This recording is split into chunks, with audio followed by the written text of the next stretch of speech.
तो श्री मिश्रा जी, उनका प्रश्न आया कि हमारे घर में एक प्राण प्रतिष्ठित मूर्ति है और उसको हम नए घर में ले जा रहे हैं, तो उसको हम घर में ले जा सकते हैं, क्या उसकी पूजा कर सकते हैं? इसको विस्तार से आप बताइए। तो सर्वप्रथम बात इतनी सी समझ लीजिए, पूजा उसी मूर्ति की होती है जिसमें प्राण प्रतिष्ठा हो जाए। दो प्रकार की प्राण प्रतिष्ठा होती है, अचल और चल। प्रायः घरों में जो मूर्ति होती है उसके अंदर चल प्राण प्रतिष्ठा करी जाती है।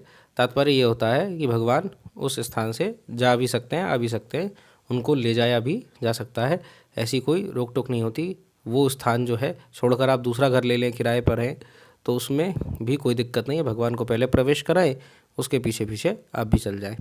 तो ऐसा चल प्रतिष्ठा के अंतर्गत आता है। अचल प्रतिष्ठा जो होती है उसमें सबसे पहला विधान ही यही होता है कि जिस भी भूमि पर भगवान की स्थापना हो रही है, भगवान की प्रतिष्ठा हो रही है, वो भूमि पहले भगवान को अर्पित करी जाती है, क्योंकि उसको मंदिर की तरह देखा जाता है और वो भूमि प्रभु को पहले अर्पित कर दी गई। अब इसके बाद में जो भूमि है वो प्रभु की हो गई, वो मंदिर स्वरूप हो गया और अब वो भूमि आपकी नहीं है। मतलब ये लिखित कागज़ों में नहीं हो रहा है, पर संकल्प यही कराएंगे जो भी ब्राह्मण पंडित जन आपके पास आएंगे। अब इसके बाद जो भूमि है उस पर भगवान का स्वामित्व है। भगवान के मंदिर में एक प्रकार से आप रह रहे हैं। क्यों रह रहे हैं? क्योंकि भगवान की सेवा करनी होती है।